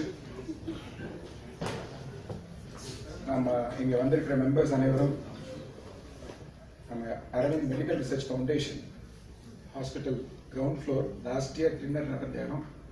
அதனால டின்னர் சாப்பிட்டு விட்டு செல்லுமாறு கேட்டுக்கொள்கின்றேன். ஒரு 2 கருத்து மட்டும் இந்த தலைப்பை ஒட்டி அதை மட்டும் சொல்லி vote of thanks நம்முடைய ஸ்டூடெண்ட் மெம்பர் ஸ்ருதி அவர்களை அழைக்கலாம் என்று இருக்கின்றேன். 2 கருத்து. இந்த நிகழ்ச்சி நடந்ததற்கு அறம் செய்ய விரும்பு என்ற தலைப்பை சூஸ் பண்ணும்போது நம்ம எல்லாருக்கும் சமுதாயத்திற்கு நாம் பயனுள்ள வகையில் பிறருக்கு உதவி செய்ய வேண்டும் என்ற எண்ணத்தை நாம் அனைவரும் வளர்த்துக் கொள்ள வேண்டும் என்ற ஒரு கருத்தை இங்கு வந்திருக்கக்கூடிய அனைவருடைய மனத்திலும் விதைக்க வேண்டும் என்ற எண்ணத்தில் தான் இந்த தலைப்பை செலக்ட் செய்தேன். அதில் அவர் ஷேரிங்கை பற்றி சொல்லியிருந்தார். நம்ம இருக்கிறத பிறருக்கு ஷேர் பண்ணணும் அப்படிங்கிறத. என்னோட மிகப்பெரிய ஆதர்ஷ கண்ட்ரி அப்படின்னு எடுத்துனீங்கன்னா ஜப்பான் வந்து டோட்டல் அழிவிலிருந்து இன்றைய காலகட்டத்திலே வெகு வேகமாக வளர்ந்து மற்ற நாடுகளுக்கு அமெரிக்காவை விட சிறந்த நாடாக கருதப்படுகிறது. அந்த நாட்டில் வந்து ஐயா சூஃபியை பத்தி எல்லாம் பேசினாங்க. சூஃபீஸுக்கு வந்து எதையுமே செய்து காண்பிப்பது தான் அவங்களுக்கு பிடிக்கும். எல்லாமே they believe in demonstration. அது பேர் அவங்களோட லாங்குவேஜ்ல தரிகா அப்படின்னு பேர். எதையுமே வார்த்தையால சொல்லிப்பாங்க, செயல்ல செய்து காமிப்பாங்க. அது மாதிரி ஜப்பான்ல வந்து குழந்தைகள் விளையாடக்கூடிய அந்த டாய்ஸ் இருக்கு பாருங்க, அந்த டாய்ஸ் வந்து ஒவ்வொன்றும் 1 கிலோ 2 கிலோ இருக்குமா. அந்த ஒரு டாயை வந்து அந்த குழந்தை தனியா தூக்க முடியாது. அப்படி இருக்கும்போது இன்னொரு குழந்தைய அதை கூப்பிட்டு இதை என்னோட சேர்ந்து விளையாடுறதுக்காக வா அப்படிங்கிற எண்ணத்தை வளர வைக்கணும் அப்படிங்கிறதுக்காக அந்த டாய்ஸோட வெயிட்டை வந்து அந்த மாதிரி வைப்பாங்க. நீங்க சைக்கலாஜிக்கலா ஒரு ப்ராப்ளத்தை வந்து அப்ரோச் பண்ணா தான் சொசைட்டியே இம்ப்ரூவ் ஆகும் அப்படிங்கிறதுக்கு ஜப்பான் மிகச்சிறந்த உதாரணம். இது முதல் கருத்து. ரெண்டாவது, அவர் மணியை பத்தி பேசும்போது பணம் எதுவுமே நமக்கு பொருட்டல்ல அப்படிங்கிறதுக்கு வந்து இன்னைக்கு இந்தியால மிகப்பெரிய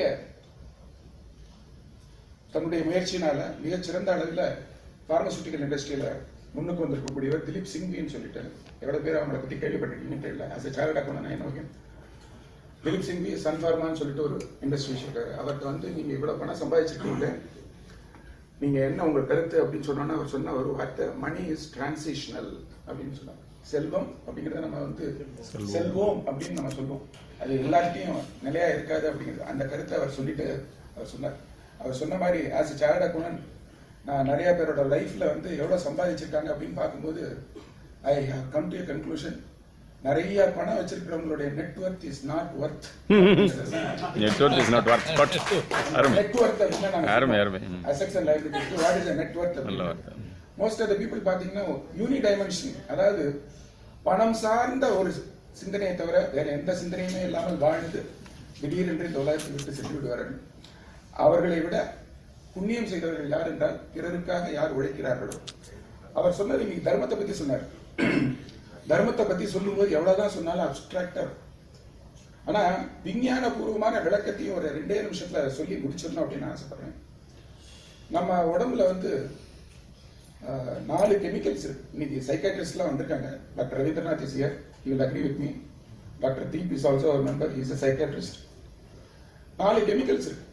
சின்மயானந்தா சொல்வார், Swamiji, the world is so paradoxical that the rich are comfortably unhappy and the poor is uncomfortably unhappy. அதாவது உண்மையான ஹாப்பினஸோட ஒரு ஆள் இருந்தா அப்படின்னா பெரிய மிராக்கிள். ஏன்னா உண்மையான சந்தோஷத்தை அடைய முடியும்னு அவ்வளவு எளிதானது கிடையாது. ஆனா விஞ்ஞானபூர்வமான விளக்கம் என்ன அப்படின்னா 4 கெமிக்கல்ஸ் இருக்கு நம்ம உடம்புல. அந்த 4 கெமிக்கல்ஸும் பேலன்ஸ்டா சுரக்கும் பொழுதுதான் நம்மளால ஹாப்பினஸ் அட் இட்ஸ் ஜெனித் இருக்க முடியும். முதலாவது கெமிக்கல் என்டார்பின் அப்படின்னு சொல்லுவாங்க. இந்த என்டார்பின் அப்படிங்கிறது எப்ப நமக்கு நிறைய சுரக்கும் அப்படின்னா நம்ம வாக் போறோம், ஓட்ட பயிற்சி செய்யறோம், இதெல்லாம் செய்யும் போது தான் நமக்கு என்டார்பின் வந்து நிறைய சுரக்கும். அடுத்தது வந்து டோபமைன் அப்படின்னு சொல்றாங்க. அந்த டோபமைன் அப்படிங்கிறது ஒரு குறிப்பிட்ட ப்ராஜெக்டோ இல்ல ஒரு குறிப்பிட்ட எக்ஸாமுக்காகவோ ஒரு குறிப்பிட்ட கோலை நம்ம செட் பண்ணி அதுல நம்ம ஜெயிக்கும் பொழுது அந்த டோபமைன் நம்மகிட்ட இருந்து நிறைய சுரக்கிறது. மூணாவது ஆக்சிடோசின் அப்படின்னு சொல்றாங்க. வெஸ்ட் எல்லாம் நீங்க பாத்தீங்கன்னா இன்னைக்கு இந்த family institution family has been completely Detroit. நீங்க வெஸ்ட்டுக்கு போனீங்கன்னா தெரியும். நான் ஒரு தடவை போயிட்டு வந்ததுக்கே எனக்கு போர் ஆயிடுச்சு. ஏன்னா அங்க பாத்தீங்கன்னா ஒன்லி சிங்கிள் பேரண்ட்ஸ் தான் நீங்க பார்க்க முடியும். Every 3rd person is a single parent. So அதாவது ஒன்னா மேல் மெம்பரை பார்க்க முடியும், இல்லை ஃபீமேல் மெம்பரை பார்க்க முடியும். Institutional family is completely destroyed in the West and other European. குடும்ப உறவுகள் மேம்படும் பொழுதுதான் நமக்கு நம்ம உடம்புல இந்த ஆக்சிடோசின் அப்படிங்கிற இது சுரக்கும். அவருக்கு சுரந்தா தான் உங்களால ஹாப்பியா இருக்க முடியும். அண்ட் 4வது செரட்டோனின். நீங்க சைக்காட்ரிஸ்ட் எல்லாம் ட்ரீட்மெண்ட் போனீங்கன்னா அவங்க கொடுக்குற ஆன்டி டிப்ரெசன்ஸ்ல வந்து என்ன இருக்கு அப்படின்னா இந்த செரட்டோனின் அப்படிங்கிற கெமிக்கல் தான் இருக்கு. இந்த செரட்டோனின் எப்ப சுரக்கிறது அப்படின்னா எதுவுமே சுயநலம் இல்லாமல் பிறருக்காக நாம் எப்பொழுது உழைக்கின்றோமோ அப்பொழுதுதான் இந்த செரட்டோனின் நம்மள்கிட்ட சுரக்கிறது. ஸோ இதுவே நம்ம எல்லாரும் என்ன புரிஞ்சுக்கணும் அப்படின்னா செல்ஃப்லெஸ்ஸா ஒர்க் பண்றதுக்கு வந்து நமக்கு பேர் வரும் புகழ் வரும் அப்படிங்கிறதுக்காக இல்ல. முதல்ல நீங்க ஹெல்த்தியா இருக்கலாம், அதுதான் ரொம்ப முக்கியம். நீங்க செல்ஃப்லெஸ்ஸா ஒர்க் பண்ணணும். எனக்கு வந்து இங்க வந்திருக்கும் அனைவர்களுக்கும் நான் மனப்பூர்வமா நன்றி சொல்றேன். அப்படின்னா நீங்க எல்லாம் வரலன்னா என்னால சுயநலம் இல்லாம இந்த வேலையை பண்ணிருக்க முடியும். ஸோ என்னோட செரோட்டோனின் கண்டென்ட் வந்து இன்க்ரீஸ் ஆகிறதுக்கு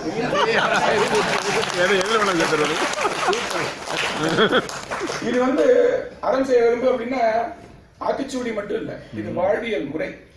நாம் இங்கு வந்திருப்பவர்கள் அனைவரும் பிறருக்காக எந்த விதத்தில், அதுக்காக நீங்க உங்க சொத்தெல்லாம் எழுதி கொடுங்க, அதெல்லாம் நான் சொல்ல என்னோட ஆடிட்டர் சொல்லிட்டாரு அப்படின்லாம் நினைக்கிறேன். உங்க சொத்தெல்லாம் எழுதி கொடுக்க சொல்ல எந்த வகையில் நம்ம பிறருக்கு சுயநலம் இல்லாமல், இந்த கேள்வியை நம்ம தான் கேட்போம், சுயநலம் இல்லாமல் உழைக்க முடியுமோ அந்த ஆப்பர்ச்சுனிட்டியை தயவு செய்து பயன்படுத்துங்க.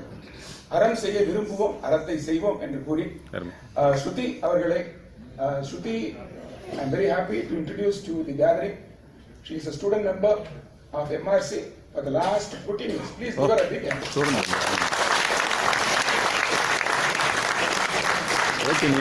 சிவம் சாருக்கு வந்து கல்வி ராஜேந்திரன் ஒரு பெரிய காம்ப்ளிமெண்ட் கொடுத்தாரு. அவர் கொடுத்த காம்ப்ளிமெண்ட் வேற யாருமே கொடுத்துக்க முடியாது, அவ்வளவு அற்புதமான ஒரு காம்ப்ளிமெண்ட்.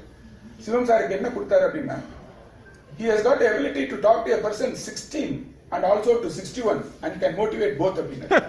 ஒரு 14 வயது இளைஞனுக்கும் 61 வயது நிரம்பிய முதியவருக்கும் ஒரே தரத்தில் பேசி அவர்களை மோட்டிவேட் செய்ய முடியும் என்றால் அது திரு சிவம் அவர்கள். இங்க நானும் 14 வருஷமா ரொம்ப கஷ்டப்பட்டு மீட்டிங் நடத்தி ஸ்டூடெண்ட்ஸே வரமாட்டேன். இன்ஃபேக்ட் நானும் இறையனும் பேசும்போது ஸ்டூடெண்ட்ஸ்க்காக இந்த போரத்தையே பண்ணோம். கடைசியில் பார்த்தா சீனியர் சிட்டிசன் போற மாதிரி ஆயிடுச்சு.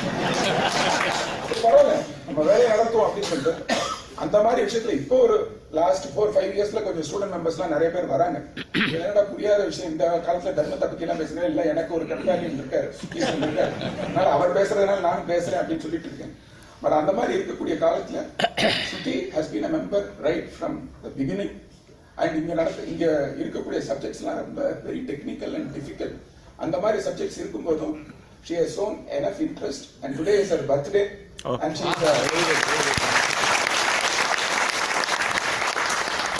is a IAS aspirant.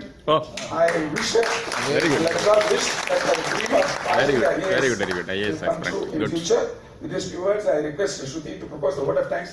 Vote of thanks முடிச்சதுக்கு அப்புறம் அனைவரும் எழுந்து நின்று நேஷனல் ஆந்தம் பாடி கலைந்து செல்லலாம் என்று கேட்டுக்கொள்கிறேன். நன்றி.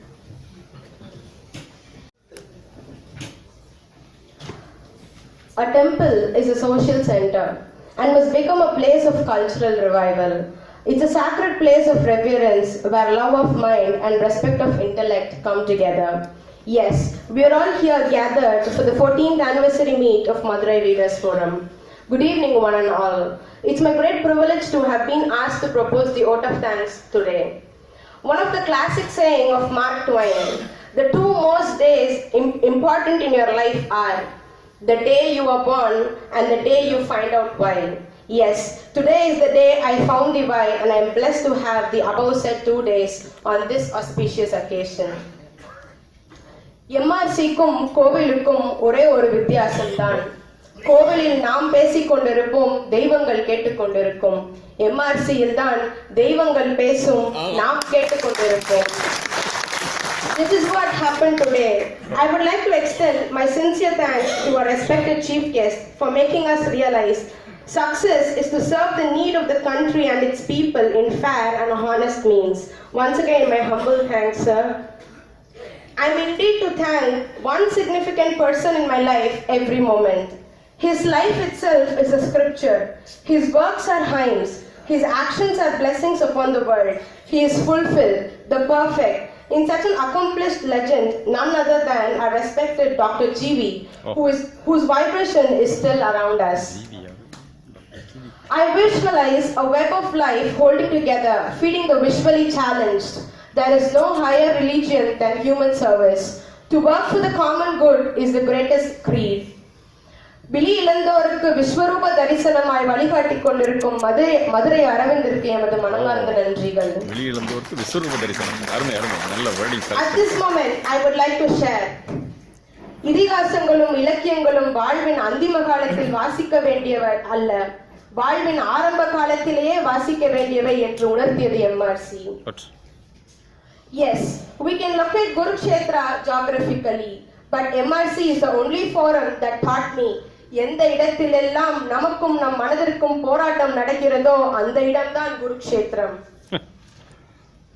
வெற்றி என்பது அதை நோக்கிய பயணத்தில் தான் உள்ளது, அது போலவே ஞானமும் அதனை பெறுவதற்கான முயற்சியில் தான் உள்ளது என்பதை உணர்த்தியது MRC.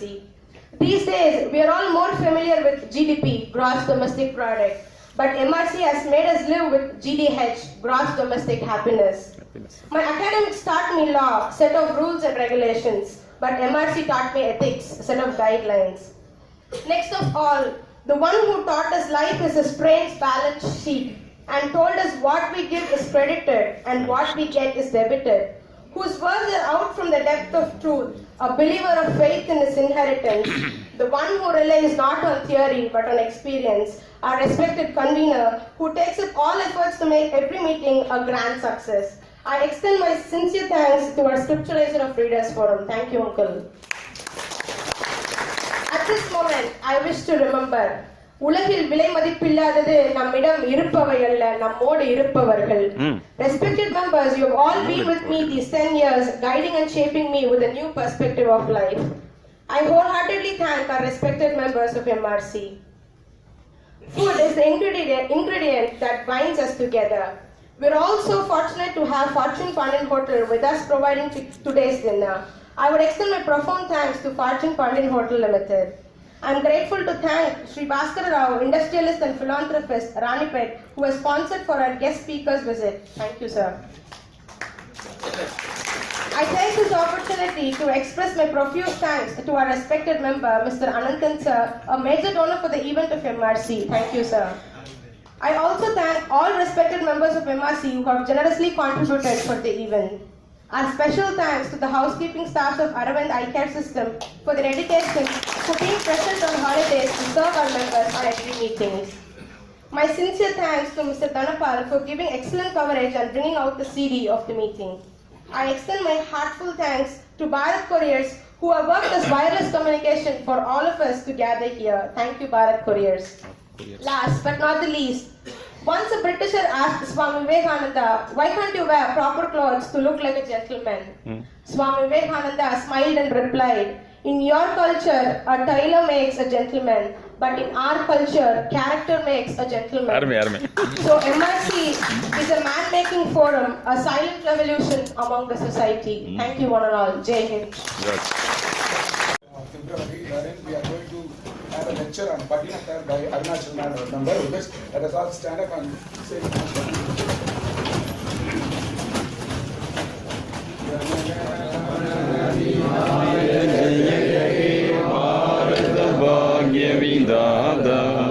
Punjab, Sindh, Gujarat, Maratha, Dravida, Uttara, Vanga, Vindhya, Himachala, Yamuna,